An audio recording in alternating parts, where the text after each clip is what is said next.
Mark Harper se tenait sur le seuil de la maison qu'il partageait avec sa femme Anna depuis 7 ans. Les bras croisés, il la regardait peiner à porter leur fille de 3 semaines à travers la tempête de neige de décembre. Son corps corpulent tremblait sous le froid glacial. Le compte joint qu'il avait vidé ce matin-là, emportant avec lui la moindre parcelle de leurs économies, était désormais en sécurité, transféré à son seul nom, prêt à financer son mariage avec Jessica le mois prochain. La femme qui venait de cracher au visage d'Anna et de la traiter de grosse vache sans valeur, sous les rires de Mark. Anna serra plus fort la petite Lily contre elle, son vieux manteau ne la protégeant guère de la neige qui venait d'engendrer un empire d'1 milliard de dollars. Une lettre secrète de l'avocat de sa défunte grand-mère, arrivée le matin même, trônait non ouverte sur le comptoir de la cuisine, Mark l'ayant mise à la porte avant qu'elle n'ait pu la lire.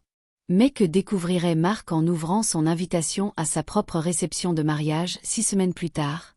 Que se passerait-il lorsque la femme qu'il avait abandonnée avec son nouveau-né apparaîtrait à son mariage avec Jessica, transformée, puissante et prête à leur infliger un choc qui bouleverserait leur vie à jamais? La maîtresse qui l'avait humiliée sourirait-elle encore en apprenant la vérité sur l'empire qu'Anna venait d'hériter? Et quelle vengeance l'épouse répudiée avait-elle ourdie durant ces 6 semaines, qui ferait regretter à Mark de ne pas l'avoir fait? Tu n'as jamais vu Jessica? Les mains d'Anna tremblaient tandis qu'elle serrait contre elle Lily, âgée de 3 semaines, tentant de la protéger du vent de décembre qui transperçait son fin manteau comme des lames. Derrière elle, la porte d'entrée de la modeste maison à 2 étages claqua avec un bruit sec qui résonna dans la rue tranquille de la banlieue. Elle entendit la voix de Mark à travers les bois. Il était déjà au téléphone avec Jessica, d'un ton léger et enthousiaste, parlant de lieu de réception comme s'il n'avait pas mis sa femme et leur nouveau-né à la porte en pleine tempête de neige. Elle se souvint du jour où ils avaient acheté cette maison, 5 ans plus tôt. Mark l'avait portée pour franchir le seuil, tous deux riants, jeunes et pleins d'espoir. Elle était plus mince avant que des années de compensation émotionnelle par la nourriture ne lui aient fait prendre du poids que Mark utilisait désormais comme prétexte à sa cruauté. Avant la grossesse qui avait ajouté encore plus de kilos. Des kilos qu'elle n'avait pas eu le temps de perdre avant que Mark ne commence à présenter Jessica comme sa collègue du cabinet de marketing. La neige tombait plus fort, recouvrant les cheveux noirs d'Anna de flocons blancs. Lily s'agita contre sa poitrine, émettant de petits gémissements de détresse. Anna ajusta la couverture autour de sa fille de ses doigts engourdis, l'esprit encore bouleversé par les événements de l'heure précédente. Tout avait commencé ce matin-là, lorsque Mark était descendu prendre le petit déjeuner avec les papiers du divorce à la main. Sans prévenir, sans un mot, juste des papiers jetés sur la table de la cuisine, à côté de son porridge. Anna les avait dévisagés, abasourdie. Lily pleurait dans son berceau, tout près. Et quand elle avait levé les yeux vers Mark, des questions se formant sur ses lèvres, Jessica était sortie de la chambre à l'étage, vêtue de la chemise de Mark. L'humiliation avait transpercé Anna comme de l'acide. 7 ans de mariage, 3 semaines après la naissance de sa fille, et il avait déjà installé sa maîtresse chez eux. Mais le pire était arrivé lorsqu'Anna avait tenté de parler, de comprendre ce qui se passait, et que Jessica s'était approchée d'elle et lui avait craché au visage. Mark avait ri. Se sont entrés Anna à jamais. Le rire de son mari tandis que la salive d'une autre femme coulait sur sa joue alors qu'elle tenait leur bébé dans ses bras. Anna avait reculé en titubant, s'essuyant le visage d'une main tremblante. C'est alors que Mark lui avait parlé du compte bancaire, leur compte d'épargne commun, celui qui contenait les 15 000 $ qu'ils avaient mis de côté pour l'avenir de Lily, pour les imprévus, pour leur vie à deux. Il avait transféré chaque centime sur son compte personnel ce matin-là, à 6 heures. Avant même que les banques n'aient ouvert leurs portes, Anna avait utilisé l'accès en ligne dont ils disposaient tous les deux. Le souvenir d'avoir consulté son téléphone et d'avoir vu son solde à 0 lui serra l'estomac. Même maintenant, debout dans la neige, elle se retrouvait sans rien. Pas d'argent, pas d'accès à leurs fonds, et un nouveau-né qui avait besoin de couches et de lait en poudre. Elle avait pourtant protesté, elle avait supplié Mark de lui laisser au moins de quoi nourrir le bébé. Jessica avait ri et lui avait dit d'aller pleurer dans les bras de sa maman. Mais la mère d'Anna était décédée 3 ans auparavant, et son père était mort quand elle avait 12 ans. Sa grand-mère, la seule famille qui lui restait, était décédée 6 mois plus tôt, laissant Anna encore plus seule dans un monde qui lui paraissait soudain hostile et froid. Mark lui avait donné 30 minutes pour faire sa valise, 30 minutes pour rassembler des vêtements pour elle et Lily, pour prendre ce qu'elle pouvait porter, tandis que Jessica la suivait de pièce en pièce, faisant des remarques sur le poids d'Anna, disant qu'aucun homme ne voudrait jamais d'elle maintenant, qu'elle lui rendait service en débarrassant Mark de ses responsabilités. Anna déplaça Lily, les bras douloureux. Le bébé était petit, à peine 3,2 kg à la naissance, mais la porter dans le simple sac de voyage qu'elle avait réussi à préparer lui donnait l'impression de porter le monde. Sa voiture avait disparu, elle aussi. Mark avait pris ses clés, prétendant que la voiture était à son nom, alors qu'ils l'avaient achetée ensemble. Lorsqu'elle a voulu appeler un Uber, elle a découvert que Mark avait résilié leur forfait téléphonique familial. Son téléphone ne lui pesait plus rien dans sa poche. Une voiture passa devant elle, ses phares fendant la neige qui tombait, sans s'arrêter. Anna se mit à marcher, les pieds déjà engourdis dans ses bottes usées. Elle n'avait nulle part où aller. Ses quelques amis de la fac s'étaient éloignés au fil des ans, en partie parce que Mark n'avait jamais apprécié qu'elle sorte sans lui, et en partie parce qu'Anna avait trop honte de sa prise de poids pour entretenir ses amitiés. Elle pensa à sa grand-mère, puis à Margaret Sinclair, cette femme à l'œil vif qui avait élevé Anna après la mort de son père. Margaret avait été riche autrefois, se souvenait Anna, avant un drame familial jamais vraiment élucidé. Durant l'enfance d'Anna, elle avait vécu simplement dans un petit appartement du Queens. Mais il y avait comme des indices d'un passé plus fastueux, des photos sous cadre argenté de Margaret à Gallas, vêtue de robes de créateur, des récits sur l'Europe, les affaires et les salles de réunion. Margaret était décédée subitement 6 mois auparavant, victime d'une crise cardiaque avant qu'Anna n'ait pu lui dire adieu. Les obsèques avaient été simples et Anna, enceinte de 6 mois, vivait son deuil seule, car Mark prétendait devoir travailler et ne pouvait pas prendre de congé. Assise dans ce funérarium, les mains sur son ventre arrondi, elle avait souhaité que sa grand-mère puisse rencontrer Lily. Il avait été question d'un testament, se souvenait Anna à présent, dans le brouillard du froid et de l'épuisement. Un avocat avait envoyé une lettre, mais elle était arrivée pendant les premières semaines chaotiques qui avaient suivi la naissance de Lily, et Anna l'avait mise de côté, se disant qu'elle l'ouvrirait quand elle en aurait la force. Il était probablement encore posé sur le comptoir de la cuisine, dans la maison où elle n'avait plus accès. Lily pleura plus fort, son petit visage se crispant de détresse. Anna se réfugia sous l'auvent d'une librairie fermée, essayant de les protéger toutes les deux du vent le plus violent. Elle ouvrit son manteau et attira Lily à l'intérieur, la serrant contre elle aussi fort qu'elle le put. Son téléphone vibra, une dernière bouffée de batterie, un SMS d'un numéro inconnu. Malgré ses réticences, Anna l'ouvrit. C'était une photo. Mark et Jessica s'embrassaient dans la cuisine d'Anna. Les mains de Jessica exhibaient une bague de fiançailles. Le message en dessous disait « Merci pour les festivités du mariage, gros. Profite bien de la vie. » Anna ferma les yeux, sentant les larmes geler sur ses joues. Mais sous le désespoir, sous l'humiliation et la peur, quelque chose d'autre s'éveillait. Quelque chose de dur et de froid, à l'image de l'air hivernal qui l'entourait. Mark lui avait tout pris. Il lui avait volé son argent, sa maison, sa dignité. Il avait ri pendant que sa maîtresse lui crachait dessus. Il l'avait jeté dehors en pleine tempête de neige avec leur fille de 3 semaines. Mais il avait oublié une chose.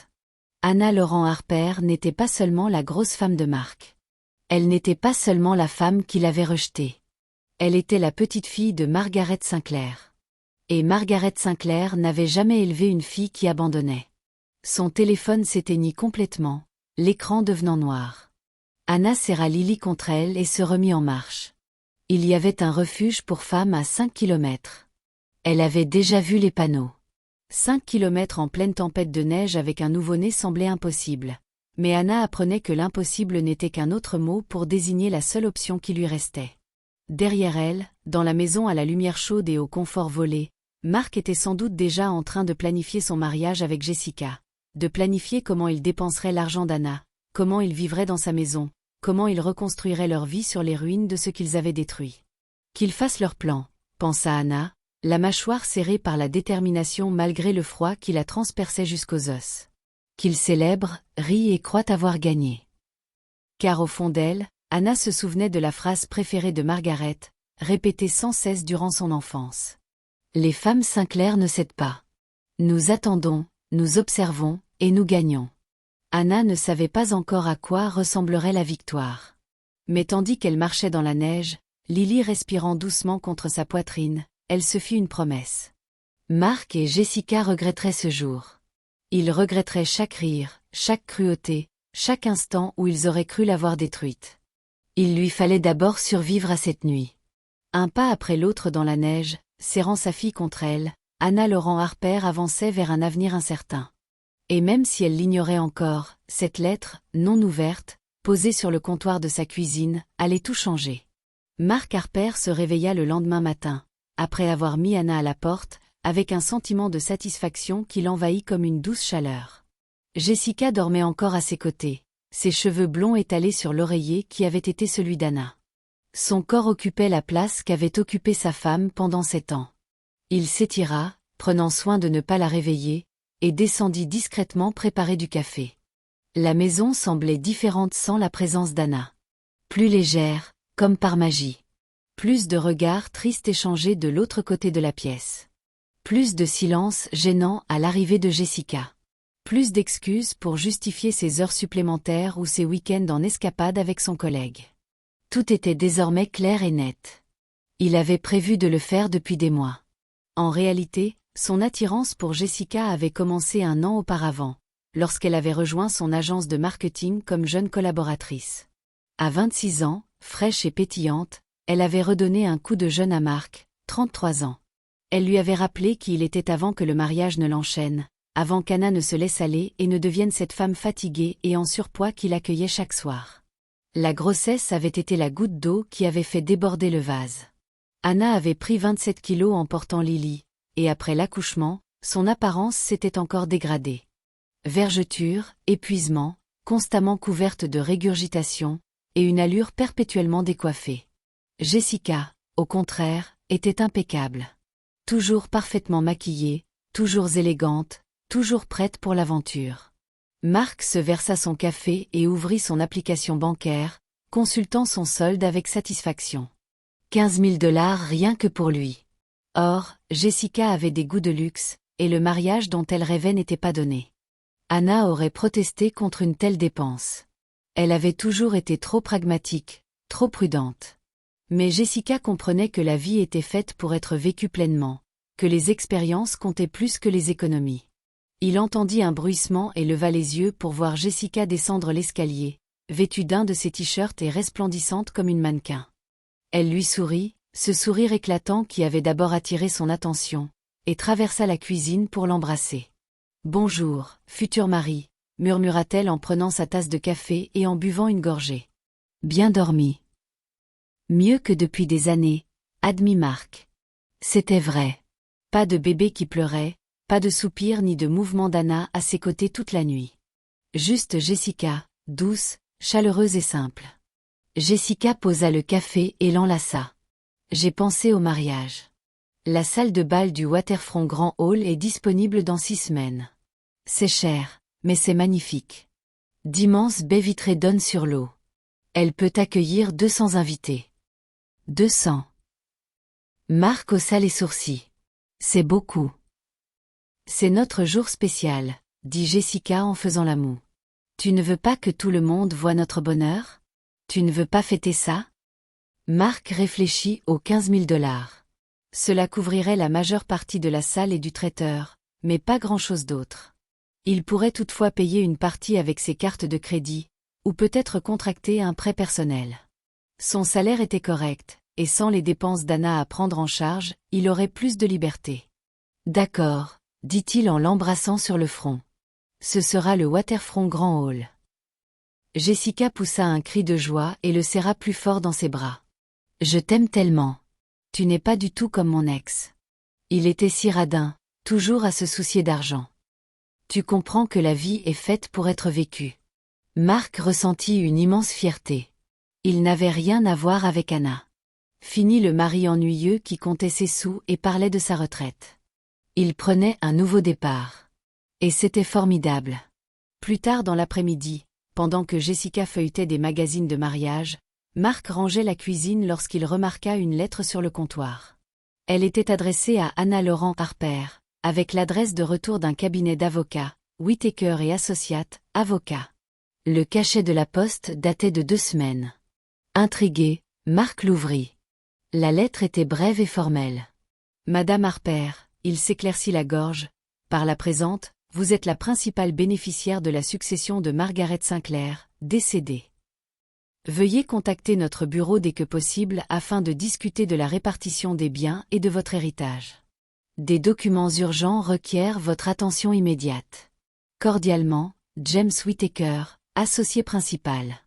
Mark fronça les sourcils en relisant le document. Margaret Sinclair était la grand-mère d'Anna. Il savait que la vieille dame était décédée 6 mois auparavant.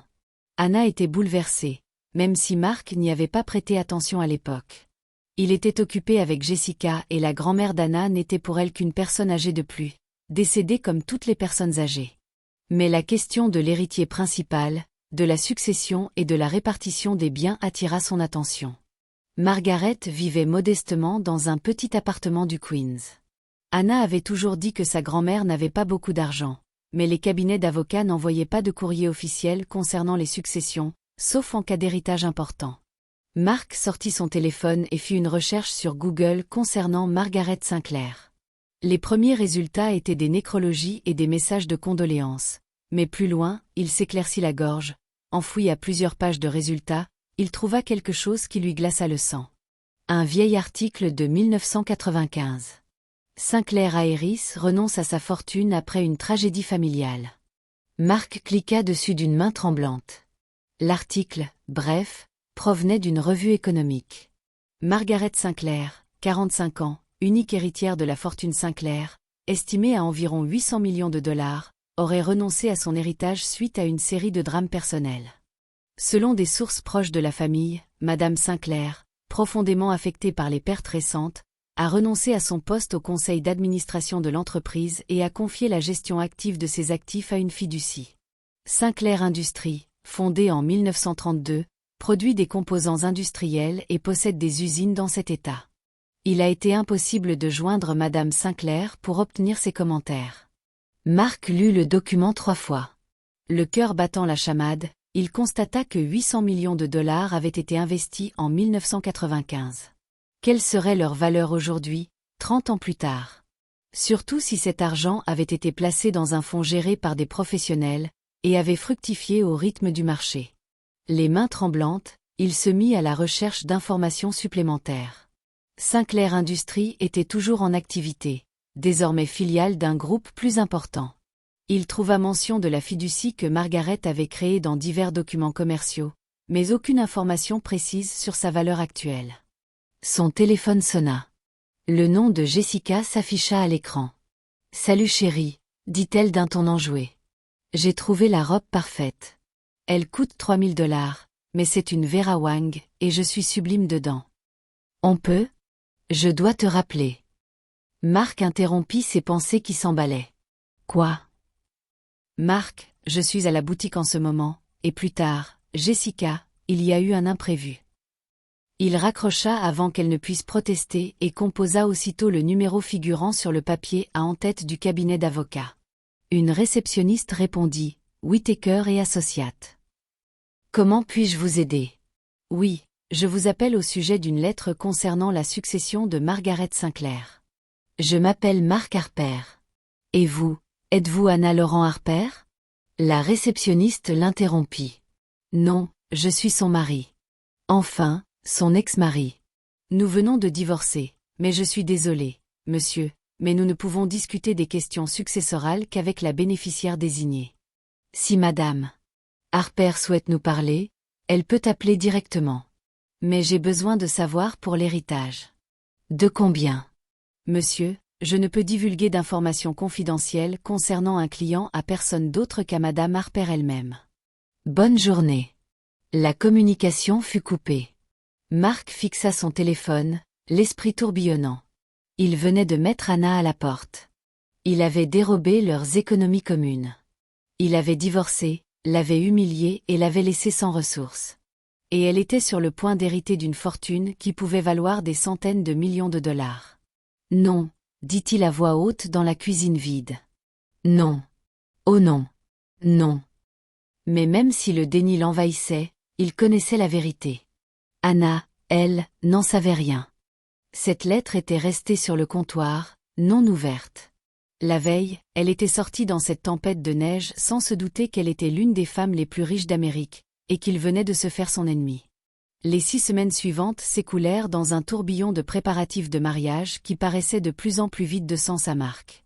Même s'il ne pouvait l'avouer à Jessica, elle était aux anges, choisissant les fleurs et la décoration de table, et créant les invitations avec une graphiste dont le tarif horaire dépassait largement les attentes de Mark. Les cartes de crédit s'accumulaient sous le poids des dettes. Mais Jessica balayait ses inquiétudes d'un revers de main. « C'est notre jour », répétait-elle sans cesse. « Le bonheur n'a pas de prix. » Mais Mark n'arrivait pas à se sortir de la tête cette lettre concernant la fortune des Sinclair, dont Anna était désormais sans doute au courant. Il tenta d'appeler le cabinet de l'avocat à 3 reprises, en vain. Il avait essayé de retrouver Anna, mais elle semblait avoir complètement disparu. Aucune nouvelle sur les réseaux sociaux, aucune trace d'elle au refuge pour femmes qu'il avait visité, aucune adresse de réexpédition. Il était même passé devant la maison où avait vécu la grand-mère d'Anna, mais elle était vide, déjà vendue, d'après le concierge. Lorsque Mark avait insisté pour savoir où étaient passées les affaires de Margaret, le concierge avait haussé les épaules et dit « Un cabinet d'avocats s'est occupé de tout. Des déménageurs professionnels sont venus et ont tout emporté en une journée. Ça devait être important pour que ce soit fait si vite. » Jessica remarqua sa distraction, mais l'interpréta à tort comme du trac pré-mariage. Elle redoubla d'efforts dans l'organisation, ajoutant des détails toujours plus coûteux à leur journée. Une fontaine de champagne, un orchestre plutôt qu'un DJ, des cadeaux de Mark pour leurs 200 invités. Chaque ajout accentuait l'angoisse de Mark. Il avait emprunté $20 000 à ses parents, prétendant que c'était pour un acompte sur une nouvelle voiture. Il avait atteint le plafond de 2 cartes de crédit. Les $15 000 qu'il avait pris à Anna avaient disparu depuis longtemps, engloutis par les dépôts et les acomptes. Et pourtant, Jessica en voulait toujours plus. « Le mariage de ma sœur était magnifique », dit-elle un soir, tandis qu'elles examinaient le plan de table dans ce qui avait été la chambre de Mark et Anna. « Mais la nôtre sera légendaire. Tout le monde en parlera pendant des années. » Mark esquissa un sourire forcé, mais intérieurement, il était en pleine réflexion. Sa dette approchait désormais les $50 000. Sa cote de crédit s'effondrait. Et quelque part, Anna possédait une fortune potentielle qui faisait paraître ses problèmes insignifiants. L'ironie de la situation ne lui échappait pas. Il a quitté Anna en partie parce qu'il pensait que son approche pragmatique et prudente de l'argent le freinait financièrement. Il croyait que l'audace et l'ambition de Jessica lui permettraient d'avoir une vie meilleure. Au lieu de cela, il s'est retrouvé criblé de dettes tandis que son ex-femme signait probablement des documents qui la rendaient plus riche qu'il ne pouvait l'imaginer. 3 semaines avant le mariage, Jessica est rentrée avec une idée qui a glacé le sang de Mark. « J'y pensais », dit-elle en déposant des sacs de courses sur le canapé. « On devrait inviter Anna au mariage. » Mark leva les yeux de son ordinateur portable où il faisait des recherches sur les options de faillite. « Quoi ? Anna, ton ex-femme. On devrait lui envoyer une invitation. » Les yeux de Jessica brillaient d'une lueur qui mit Mark mal à l'aise. « Je veux qu'elle nous voie ensemble, qu'elle voie ce qu'elle a perdu. Je veux qu'elle nous voie fêter ça alors qu'elle est probablement coincée dans un taudis avec son bébé. Ce serait la victoire ultime. » « Jessica, je ne crois pas. » « Oh, voyons. Ne me dis pas que tu tiens encore à la ménager. Elle a besoin de voir qu'on a gagné, Mark. Elle a besoin de voir que te prendre à elle a été la meilleure chose qui nous soit arrivée. » Jessica sortit son téléphone. « Tu as ses coordonnées ou je dois envoyer à l'ancienne adresse de sa grand-mère. » Mark était à bout de nerfs. Une partie de lui refusait catégoriquement d'éloigner Anna de ce mariage. Mais une autre partie, celle qui paniquait depuis 6 semaines à cause de l'argent, y voyait une opportunité. Si Anna venait au mariage, il pourrait peut-être lui parler, s'excuser, et peut-être même lui expliquer que le divorce avait été une erreur, afin de regagner ses faveurs avant qu'elle ne prenne pleinement conscience de sa situation financière. C'était de la manipulation, pure et simple. Mais Mark était désespéré. « Je m'en occupe, » dit-il. « Je vais lui envoyer une invitation. » Jessica frappa dans ses mains, ravie. « Parfait. J'ai tellement hâte de voir sa tête quand elle entrera et qu'elle verra tout ce qu'on a construit ensemble. Mark, mon Dieu, ça va être tellement satisfaisant. » Mark hocha la tête, composant déjà mentalement le message. Il ferait en sorte que ça paraisse amical, voire contrit. Il suggérerait que, malgré tout, il reste courtois pour le bien de Lily. Il aurait habilement tendu le piège, espérant qu'Anna éprouvait encore assez de sentiments pour lui, assez de vulnérabilité pour mordre à l'hameçon. Il envoya l'invitation par l'intermédiaire d'une connaissance commune de son bureau, quelqu'un qui lui devait une faveur. Le message était soigneusement formulé. Anna, je sais que notre relation s'est mal terminée, mais j'espère que nous pourrons aborder cette situation avec maturité.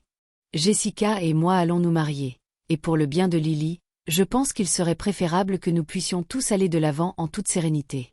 Je souhaiterais t'inviter à notre mariage en signe de bonne volonté. Ce serait formidable pour nous deux si tu pouvais venir. Sache que je te souhaite le meilleur et j'espère que tu vas bien. Il n'a pas mentionné l'argent. Il n'a pas mentionné la lettre de l'avocat. Il a gardé un ton doux et compatissant. Le même ton qu'il employait avec Anna au début de leur relation, avant que le ressentiment n'empoisonne tout entre eux. 3 jours plus tard, il reçut une réponse par l'intermédiaire du même ami commun. 3 mots seulement, je serai là. Marc relut ces mots encore et encore, essayant de deviner l'état émotionnel d'Anna. Était-elle blessée, en colère, ou avait-elle accepté la situation et tourné la page? Il n'en savait rien, et cette incertitude le rongeait. Jessica était aux anges. Elle avait dit oui. Oh mon Dieu, c'est parfait. Je vais absolument demander à un photographe d'immortaliser sa réaction quand elle nous verra. Ce sera exactement comme dans mes rêves. Le jour du mariage arriva sous un soleil radieux qui semblait se moquer des tourments intérieurs de Marc. La salle de bal du Waterfront Grand Hall était tout simplement magnifique. Des baies vitrées du sol au plafond et une décoration élégante. Jessica n'avait reculé devant aucune dépense, et le résultat était époustouflant. Elle s'éclaircit la gorge. Des fleurs blanches partout, des lustres en cristal, un gâteau qui coûtait plus cher que la première voiture de Marc. Les invités arrivèrent vêtus de tenues somptueuses, emplissant la salle de bal de rires et de toasts au champagne. La famille de Jessica était présente, rayonnante de fierté pour le bonheur de leur fille. Les parents de Marc étaient assis au premier rang. Sa mère semblait légèrement préoccupée par le faste, mais elle garda ses pensées pour elle. Son père ne cessait de regarder sa montre, comme s'il calculait le coût de l'événement à la minute. Marc se tenait devant l'autel, vêtu de son smoking de location. Même cela avait coûté cher. Mais Jessica avait insisté pour avoir un décorateur et pour voir les invités arriver. D'une minute à l'autre, Jessica allait remonter l'allée et il allait s'engager dans cette nouvelle vie. Une vie bâtie sur de l'argent volé, des cartes de crédit à découvert et les ruines de son premier mariage. Il jeta un coup d'œil aux portes, se demandant si Anna allait vraiment venir. Une partie de lui espérait qu'elle ne viendrait pas, qu'il pourrait traverser cette journée sans avoir à affronter ses actes. Mais une autre partie avait désespérément besoin de la voir pour évaluer s'il y avait une chance de sauver quelque chose du désastre qu'il avait provoqué. La musique commença. Jessica apparut au bout de l'allée, resplendissante dans sa robe à $3000, son sourire radieux. Marc sentit son souffle se couper. Non pas par amour, comprit-il soudain, mais par panique. C'était le moment décisif. C'était l'instant qui le scellerait à jamais dans cette décision. Puis, au moment où Jessica faisait son premier pas dans l'allée, les portes de la salle de bal s'ouvrirent. Anna Laurent Harper entra. Mais, il s'éclaircit la gorge. Ce n'était pas l'Anna que Marc avait vue pour la dernière fois 6 semaines auparavant. Cette femme était brisée, en surpoids, vêtue de vêtements usés, portant un bébé qui pleurait sous la neige. Cette femme était quelqu'un qu'il aurait pu ignorer, plaindre, ridiculiser ou oublier. Cette femme était métamorphosée. Anna avait perdu au moins 20 kilos. Sa silhouette était désormais fine et élégante, sublimée par une robe de créateur que Marc reconnaissait comme une pièce haute couture, même de loin. Ses cheveux, raides et sales lorsqu'il l'avait mise à la porte, étaient désormais parfaitement coiffés, foncés et brillants. Elle portait des bijoux qui captaient la lumière. De vrais diamants, perçut vaguement Marc. Pas les bijoux fantaisie qu'elle avait portés pendant leur mariage, mais c'était son visage qui coupait le souffle à tous. Elle ne souriait pas. Elle ne pleurait pas. Elle ne laissait transparaître aucune émotion. Elle restait là, impassible et sûre d'elle, observant Marc et Jessica avec le détachement froid de celle qui avait tous les atouts en main. Derrière elle, 2 gardes du corps en costumes élégants encadraient l'entrée. Et à côté d'Anna se tenait un homme distingué d'une 60aine d'années, portant une mallette, que Mark reconnut soudain grâce au site web du cabinet d'avocats. James Whittaker, associé principal chez Whittaker et Associates. La musique s'interrompit. Jessica se figea à mi-chemin de l'allée, son bouquet tremblant entre ses mains. Tous les invités se tournèrent vers Anna, des murmures se propageant dans l'assemblée comme une traînée de poudre. Anna fit 3 pas dans la salle de bal, ses talons claquant sur le sol de marbre avec une assurance absolue. Quand elle prit la parole, sa voix perça distinctement le silence stupéfait, et chaque mot résonna comme un coup de marteau en plein cœur de Mark. « Merci pour l'invitation, Mark », dit Anna d'un ton agréable et familier, comme si elle parlait de la pluie et du beau temps. « Je suis ravie que tu aies voulu que je sois là pour célébrer ce jour si spécial, car j'ai une nouvelle à annoncer à tout le monde. » Elle marqua une pause, laissant la tension monter, sans quitter Mark des yeux. « Il y a 6 semaines, tu m'as mise à la porte avec notre nouveau-né en pleine tempête de neige. Tu as volé nos économies communes pour financer ce mariage, ton fiancé m'a craché au visage pendant que tu riais. J'étais justement sur le point de lire une lettre très importante. » James Whittaker s'avança et ouvrit sa mallette avec une précision chirurgicale. « Mesdames et messieurs, annonça-t-il d'une voix empreinte d'autorité légale, je suis ici pour vous informer que Madame Anna Laurent Harper est l'unique héritière du Sinclair Industries Trust, créé par sa grand-mère, Margaret Sinclair. La valeur actuelle de ce trust, incluant tous ses actifs, propriétés et actions majoritaires, a été estimée à 2,8 milliards de dollars. » La salle de bal explosa de joie. Des halètements, des cris, le bruit du bouquet de Jessica s'écrasant au sol. Mark sentit le sang se retirer de son visage, sa vision se brouiller. 2,8 milliards, pas des millions, des milliards. Anna sourit alors, et c'était l'expression la plus terrifiante que Mark ait jamais vue. « La lettre que tu as laissée sur le comptoir, Mark, celle que tu as ouverte après m'avoir mise à la porte. C'était le cabinet de l'avocat qui essayait de me joindre au sujet de mon héritage. Quand j'ai enfin réussi à trouver refuge avec Lily, quand j'ai enfin pu téléphoner à nouveau, je les ai appelés.